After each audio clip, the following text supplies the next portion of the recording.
I'm Trio. Welcome to You've Got This, Sis. I believe there are times we need a sis to see us for who we are, where we are, exactly how we are, and then see all that we can be. The sis that can do that with each of us is a real treasure. I've had my moments, sis. I realize that our connections to one another are absolutely gold. I know there are times that we journey solo, and there are times we journey with others. Both are completely necessary for our growth and increased strength as women. You are here with me, and I am here with you. And we will journey wherever you are now to your best self, always. Welcome to You've Got This, Sis. Welcome to episode 27 of You've Got This, Sis. I promised you all that I would bring to the show some amazing stories, and that's my goal. I feel that we can learn a lot from one another through our experiences and our stories, and I will say through evaluated experiences. Evaluated experiences offer knowledge. They offer the lesson learned. They're not from someone who's going through the muck of it or are in the middle of it. They come from someone who's been there, who's learned, and who is wanting to share the lessons that life has been there to teach them. And so my goal with the rest of November is to bring you stories of amazing men who I know and have seen in action. Now, I understand and realize that not every man will compare to these men, but I do passionately feel that when we work hard together as couples, we reach greater heights. And I feel very passionately that behind every successful woman is someone there to support her. Now, that could be a spouse, it could be a partner, it could be a family member. It can be anyone that person puts high value in and knows that she can trust them. When she finds that person, she will fly. And that's what I love about these stories I'm going to share with you. Please take a moment and meet Ty. Ty Boyer is with me today, and I am excited for you to hear his story, and I hope that you allow his story to touch your heart. All right, you guys, we are here with my friend, Ty Boyer, and I invited him on today to You've Got This, Sis, because I think it's a valuable topic to bring on men who are supportive of their wives and of the women in their life. And so I wanted to highlight in November, sometimes it's no shave November, but this time we're going to do like Man November for the men that are winning, and just kind of highlight some of the things that are important in the relationship that they have fostered with their significant other, and how they go about supporting each other in this crazy life. So welcome, Ty. Thanks for having me. Yeah, thanks for being here. So can you give listeners a little bit of your background, Ty? Well, it depends on how far a person wants to go back. Right. Actually, I grew up deep in the sandhills, so I wasn't in nowhere, but I could see nowhere. And so once I got out of there, moved down here, and then I went into the Navy. And then, of course, when I finished that tour up, I came on back to Lincoln, Nebraska, and just settled in here. Okay. And that's kind of the quick and dirty of it. Yeah, the Navy. How old were you? 18 when I went in. So I graduated. My dad actually. So myself and I just have one sibling. I got a baby sister. She's 6 years younger, and she's too smart for her own good. She's just a wonderful young lady now. But you know, she struggled at the time with even balancing a checkbook. But she can write code for computers. and she's just a really smart cat with it took her a long time to develop her common sense. And so when it came time for me to graduate, it was kind of a situation and a realization for me that my parents, when I was a kid, we shared a can of mom just watered down soup, and that's how we fed. And a lot of times it was off of commodities off of the reservation. And so we didn't have a lot of money. And in my mind, it was either I went to school or Amanda went to school.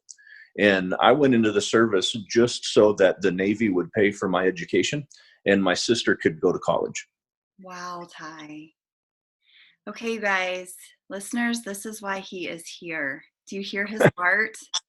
So you went into the Navy, to the service, so that your little sister could have the opportunity to go to college. That's Yeah. amazing. You're amazing. Wow. And so how long were you in the Navy? Originally 4 years. I did 7 deployments. I got out of the Navy August 28th of 2001, and September 11th hit. So I volunteered to go back. Did an additional 2 years as a civilian contractor, and then came on home. Wow. Okay. So we're going to focus a little bit on, because you've been in the Navy. You have, I guess let's tell people a little bit about your history. You're married currently, but you also have like a previous relationship, correct? Well, so yeah, and some of that stems from I haven't always been the nicest person, and so I didn't attract the right people. And I think that's true in life, that we make our decisions and strengthen ourselves based off the people we surround ourselves with. And at that time in my life, I wasn't doing a very good job at that. Consequently, in my line of work in submarine duty, you are either there for your child's birth or their conception, but you weren't there for both. And in my first marriage, I was there for the birth, which would mean that I was not the father. Maury would say I'm not the father. And so that's just kind of how the math works out on submarine deployments. You get one or the other. And so that didn't pan out. That relationship didn't. And consequently, she hit the road when I was deployed. And when I came home, when I left, luckily I'd put my car in underway storage.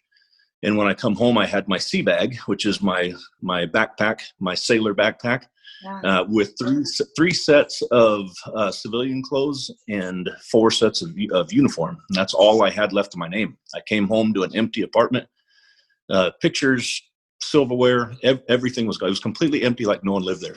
And so I lost everything. Fortunately, I had a good friend that he let me he took the back seat out of his Jeep Wrangler so that I had somewhere to sit until I could get back on my feet.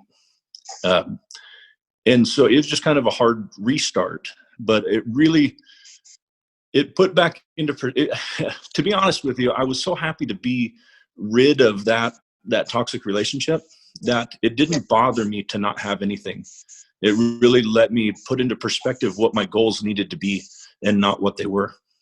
Okay. So that's a lot for you. Like that was a lot wrapped up that you just shared.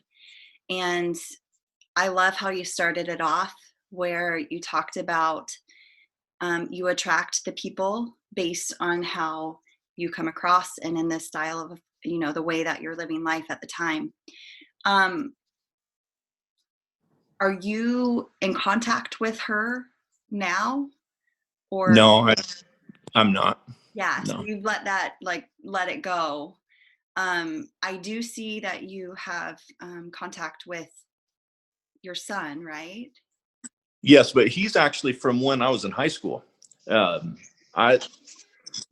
really makes it. There's a lot of levels to this cake. You know what? We're all complex people, Ty, and that's right? what I love. Is we're going to talk about the real life here. So in high school, tell us about. Yeah, I was 15 years old, 14 at the time, moving into my freshman year. And so I was a freshman football player, and she was a senior cheerleader. And that just kind of went the way of that. And Tyler was born. Tyler really, spent a lot of time with me. And, even as a 15-year-old, he slept in my room with me. I had a crib set up, and half of his room was decorated in Disney and my half was hunting. And we just had our life. And I just loved being a dad. When Oklahoma City was after the Oklahoma City bombing, my dad was state patrolman at the time, and he was transferred down to Lincoln to do security for Governor Nelson. And so that uprooted our family from where we were living, and it took me away. And Tyler's mom wanted him to stay there. And I think there was so much resentment and immaturity within that age dynamic that she just yanked him out of my life. It didn't matter what my availability was. I would drive out to see him, and I just didn't fit into her plan anymore as being an absent dad. And we weren't able to refoster our relationship until he was 15 years old. And I lost him when he was 3. Oh my goodness. Did he remember you? No, in fact, fortunately, I had saved, when I was deployed, his mom would send me drawings and things that he did, and pictures of him playing and things like that. And I just saved everything. There was no way I was going to get rid of that stuff. And so once we started getting back together, I drug that stuff out and let him see it. And that, I don't know that he really remembered it, but he then knew that I was there and that I was trying. And the fact that I never gave up while he was being told that I just completely abandoned everything, he started to realize that the things that he was told weren't completely true. And it was confusing. It was a confusing and hard time for him, I think, even though, he's an adult, he's married now. And those are still things that we work on, even though we both know that we've always been here for each other.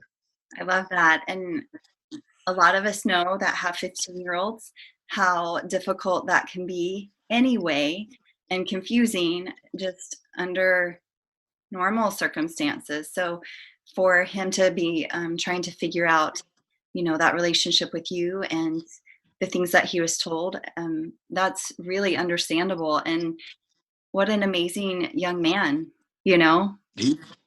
He really blows me away, because we didn't grow up together.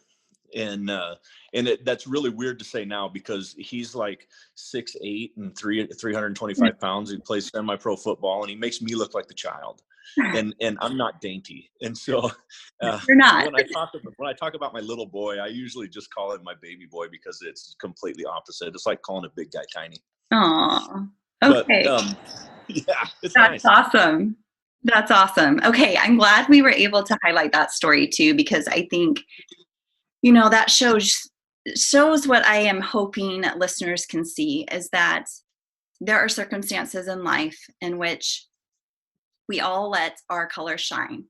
We either let them shine, or we are going to dim that light a little bit. And you, as a 15-year-old dad, were all about your son. And then life happened, and he was taken out of your life, even though you wanted that relationship. And you kept trying. You were there. And now I want to touch on, how did you meet Nicole? Nicole is your wife. Yeah, I would never hear the end of it if I told all of the facts, but we met on a blind date. Hey. And it was kind of circumstantial, because it was important to me. And what stands out the most in that was, I was at a point in my life where I was so disappointed in myself and the failures and poor choices that I was making, and it just seemed like nothing was working. And I was, and I just hate to even say this, because I don't like to see myself as somebody that would give up, but I was sitting downtown, and this was before the arena was built downtown, so it was still pretty vacant down there. Mm-hmm. And I was sitting in my pickup with the pistol in my lap, and I was not having the best of days. My best friend, Jesse Cunningham, messaged me when I was sitting there, and he said, "Hey, I've got a friend of mine that I was deployed with, and I was just wondering if you would like to meet her, and we just do a blind date, and I'll tell you where she's going to be at." And I didn't even set the phone down. I just scooted what was in my lap across to the other seat and went home because I had to get ready. And that night I went on that blind date, and I showed up at a bar, and she had a beer that was huge. It was kind of like a 2-liter soda, but in a glass jar. And when I walked in and saw her with that thing, I thought, boy, she really thinks that I'm going to be ugly. And so thankfully she had no reason to finish that. And we were able to just kind of sit and talk, and it hit it off very well. And that's where we started our journey. The nice thing about this is that it began without the confusion and the distraction of a physical relationship. She was living in southeastern Oklahoma, and I don't hold that against her until it's Army Navy game, but yeah. Yes, because let's tell listeners, Nicole. Okay, so I think of you as, Wolverine from X-Men, and Nicole, I would say, is like Black Widow from, yeah. So that's how I characterize you and her. And so Ty is Navy, and Nicole served how many years? 20 years. Oh my word. Yep. So she's retired. In the Army. Yep. Okay, so you guys, imagine Wolverine and Black Widow, and I will also try to put their pictures on social so you can see, but they are an amazing power couple. But back to your story. Yeah, so she was living down there, and she only came up here one weekend a month for drill. And so we got together and had dinner and got to actually see each other, but we got to know each other over the phone. And things got really real when you're on the phone for endless hours. I was working 12 hours on, 12 hours off, doing physical security for FEMA at the time. And so we just seemed like we talked all night, which I don't know how she survived working in the day and talking to me all night, but she did well. And it really changed when I was at a point where I felt like I needed help in getting my life right. And so I wanted to go back to church. I hadn't been going to church for a long time. And she brought up that she wouldn't mind starting a relationship, but under the contingency that I understood that she wanted to go back to church.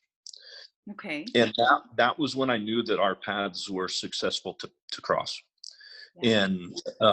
And then we just decided to make it official and knock off everything else and just focus on each other. And that's where we started building our relationship. Okay, that's amazing.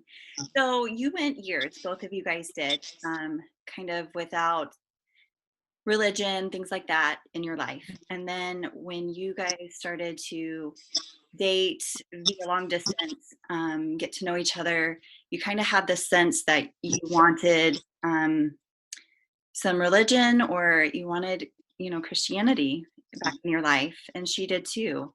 And so it was like a mutual goal that you guys had together. Right. Okay. Mm-hmm. Now, from that launching point is where we met you, and I'm really grateful, which was amazing to be a part of your story in that way. But you guys got married. So she moved from Oklahoma up here to Lincoln, correct? Yep, that's right. And then you guys got married. And what was life like as a newlywed? Like, did you guys have spats, or were you just over the moon? Like, what was it like? We have never, but maybe one time, and it was probably over something dumb, but we don't get into arguments. Both of us are very logical people, and so we like to use our words. And mainly I felt, I feel like I have more control when I have control over myself. And if I let emotional responses dictate my actions, I'm not going to have the result that I want. And so I really want my mind and heart to speak first. Can you say that again, Ty?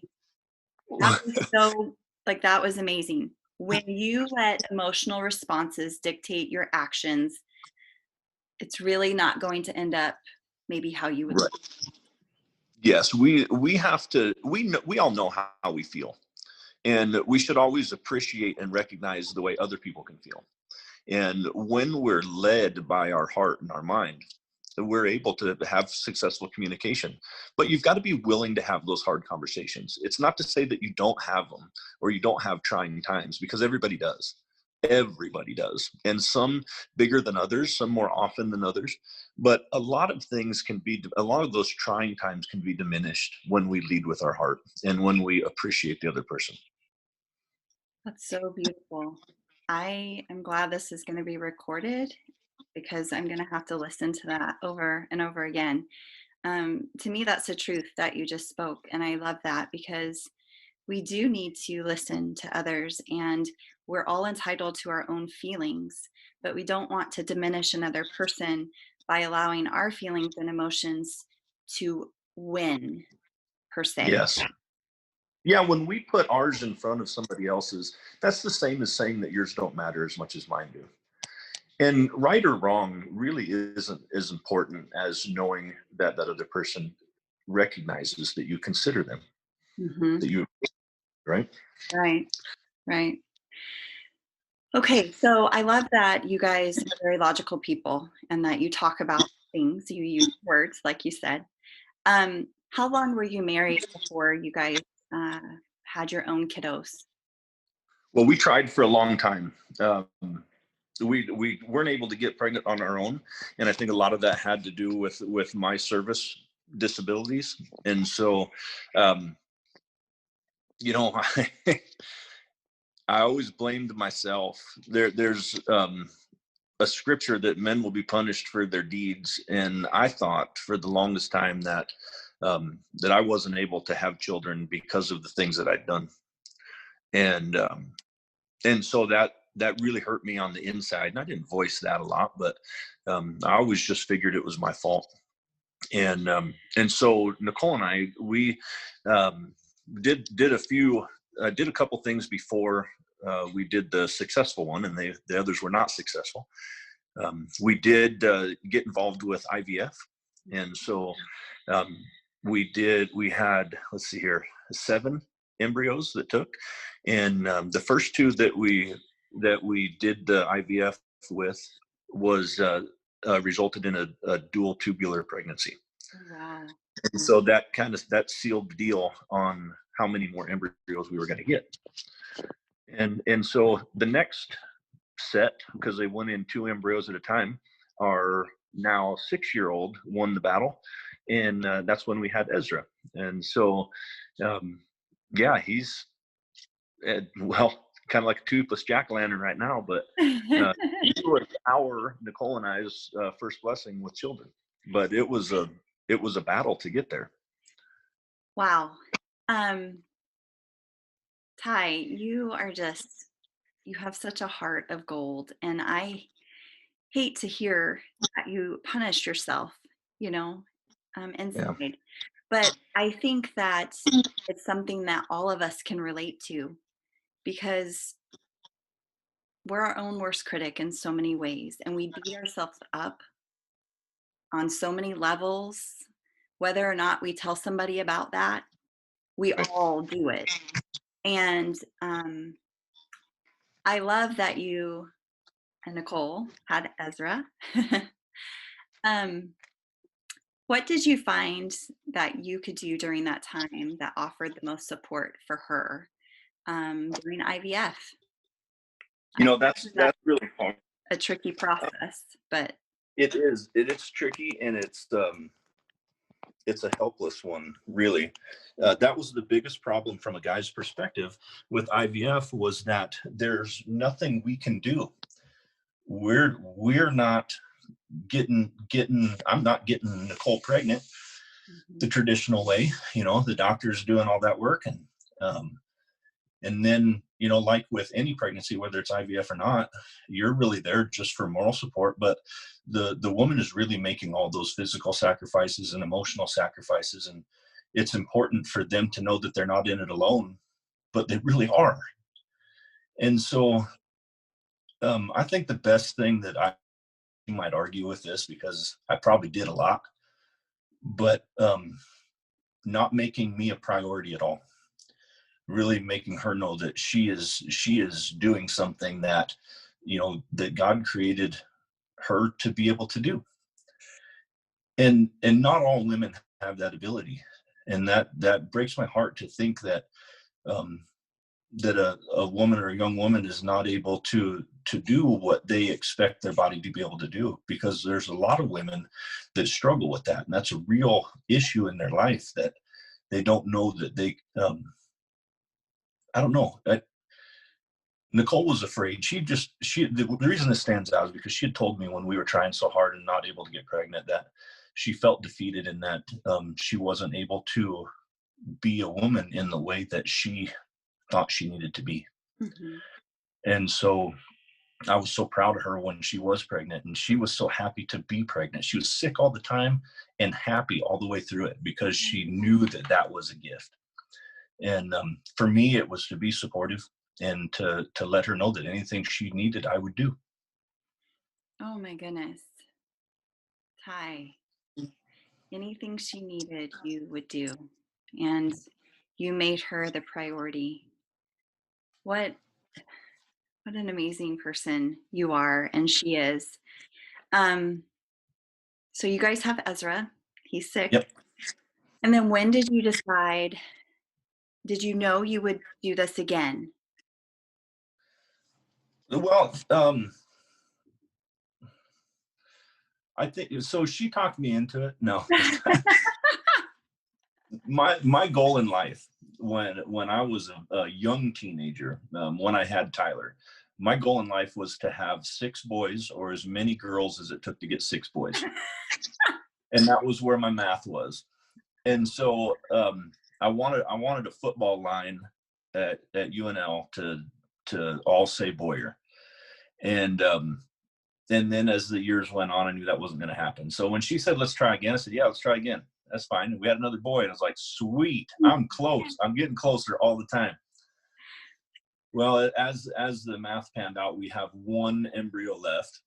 And I am so afraid to have a girl that I don't really want to do it. And I think that I'm pretty sure God knows that I'm not man enough to raise a girl. They are a complex entity, and I'm entirely too protective. I think that they'd be better suited for a man that can let them be a lady and not just hover over them every second of their life. And so I just think I'm better for boys, and we're pretty good where we're at. Yeah. So fear. Oh, There's, absolutely. there's some Hmm. fear there of what if, what if it's Yeah. a girl? And what if I'm too protective for her? You know, and all that, it is true, but it is a joke as well, though, because while I always just say that that's my go-to answer on that. That little girl would just be a trophy all the time to me.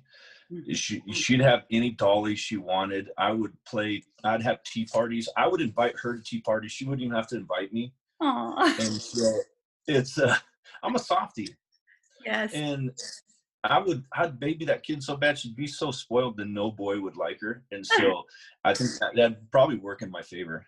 Yeah, I think she would probably be the perfect daddy's girl. Yeah, I'm Yeah, sure. yeah. So either way, 50-50. If it's a boy, you're good. And if it's a Mhm. girl, you're going to spoil her to death that she's not going to go anywhere else. Yeah, and she's got 2 older brothers, and Yeah. Ryder, the 3-year-old's a bit of a thug, so he'll take care of her. Totally. I love it. So what are things, because both you and Nicole are working parents, Mhm.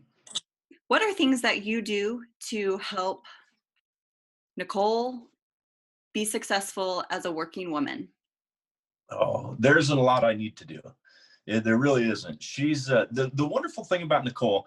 It's so weird because she balances pride and humility perfectly. She is a very accomplished woman. And really, while she says, well, I'm not ready for things, or I'm not good at anything, she is great at everything she does. And I can't tell you how many times at work people are asking her if she's ready to do the next step, to take an advancement, to pursue furthering her employment. And she loves people. And we're both at a place now where we're in management, and so we have our teams, and our responsibility is the growth of people. And she really likes being hands-on and involved in their growth and just helping them foster success. But she's not really ready to go over to the next step, which is more, numbers and political plays and that kind of stuff. And so you get to a point where you're going more towards the business and not the people. Mm-hmm. And right now she's just really loving where she's at, being able to help people. I love that. And so what do I do for her, I think was the question. And I think the best answer to that is that I always try to remind her that she is a strong and wonderful person, that she's a valued employee, and that she balances work and home. She's a person that's really good at just shutting the door to work and being a mom and a wife. And so it's a beautiful thing to see that she balances things so well. And that's not to say that, we don't have frustrating days or days that she and I have to just vent, which is mainly, she's Southern. And so she does the majority of the talking. So I just let her vent, and I usually drive. You're smart. And so, yeah, right. Very smart. And this interview is really nice because this is the longest I get to talk. No, it's good. She's no, she is more inspirational to me. And so I focus a lot of my attention in work on personal development and leadership in ways that enable other people to reach their goals. And for her, she's not anybody that I have to teach anything, but somebody that I can just encourage and enjoy her victory with her, because she can reach her goals when she wants to grab them. And that's what's beautiful about her. Oh my goodness, you guys. Like, this is how it's done. I feel like this is a piece of the puzzle that we need to highlight. And that is when you said that you make her a priority during the difficult times when she was pregnant, I think you make her a priority all the time. Oh, yeah. You do. I've seen you guys in that way work together. And I would say, she can correct me if I'm wrong, but she makes you a priority for her. And I think that in watching your relationship, that's what's successful in your growth as a couple, is that you're both so important to each other that you do whatever you need to do to help the other one really succeed in all the different roles that you have as a dad, as a mom, as a, leading your management team, like all of it. You guys are rock stars together, and it's just beautiful to see. Thank you. You're welcome. Is there anything else or one piece of advice that you want to leave with listeners? I think I would say, if anybody is considering IVF, what I would tell the men is suck it up, buttercup, because it's going to be a wild ride. It's a very trying time, and but it has such a beautiful reward. And not only holding your child, but being able to foster that gift for the wife that you have is just life-changing. It's there are a few gifts that you can give or support having that are as rewarding as that is, but it's a very hard thing to do from a guy's point of view. The other thing is that we always, and this goes for men and women alike, and this is something that I try to share with people, especially my niece. She struggles a bit, so she gets told it a lot. But we have to remember who we are. For our relationship, we have to remember that person and retain that person that the other person fell in love with. And we need to invest in ourselves to make sure that we continue to give them that gift. And something that I do, and because there are times when the stress of the day or the world, the news, whatever the case may be, makes us feel like we're not good enough, or that we're helpless, or we're not able to do the things that we feel we need to do. We're not good enough. Mm-hmm. And so what we need to do is just walk over to a mirror and look in that mirror and ask yourself if you see the person that you want to be. And if you don't, get closer. And if you still don't, continue to get closer until all you see is your eyes. And when you see your eyes, you can look inside and not be distracted by everything else around you. And you need to see the loving husband or wife, the successful person, the beast in the gym. You need to see whatever it is that you want and make that be. But you've got to convince yourself, because the world will always be the same. But the us that we put in it is what we have control over. We don't have control over anything else. And if you still, when you're that close, don't see what you want to see in the mirror, just smack yourself in the back of the head. You're close already. Start over. But you have to appreciate yourself and give the person you love the person they fell in love with. Oh my goodness. Thank you. Oh my goodness. You Thank you so much. You guys, I knew Ty had to come on. When I was working out in the gym last week and I had this idea, my ideas scare my husband, they scare people close to me. But I was like, oh my word, I have this idea. And I just got so excited because I knew it's what I had to do. And it's what I'm doing now. It's highlighting men who are so supportive of women that they are there no matter what. And Ty's like a brother to me. Like, it's so fun to hang out with him and Nicole. But I'm just grateful for the people that are in my life, and you guys are that. But I also want people and listeners to know that I've heard the saying behind every successful man is a supportive woman. And I am going to say that it's also the same for us as women, that behind each of us is a successful support system. It may be your husband, it may be your mom, it may be your dad. It's somebody that is there to encourage you and support you and love you exactly where you are, but love you to where you need to go. And that's what we've been talking about today. And I love that you ended this with that advice you gave, because it was beautiful. So everybody, take a listen to Ty's words, go back, listen again, take notes. And from both of us to you, whatever life is dishing out your way, we know that you've got this.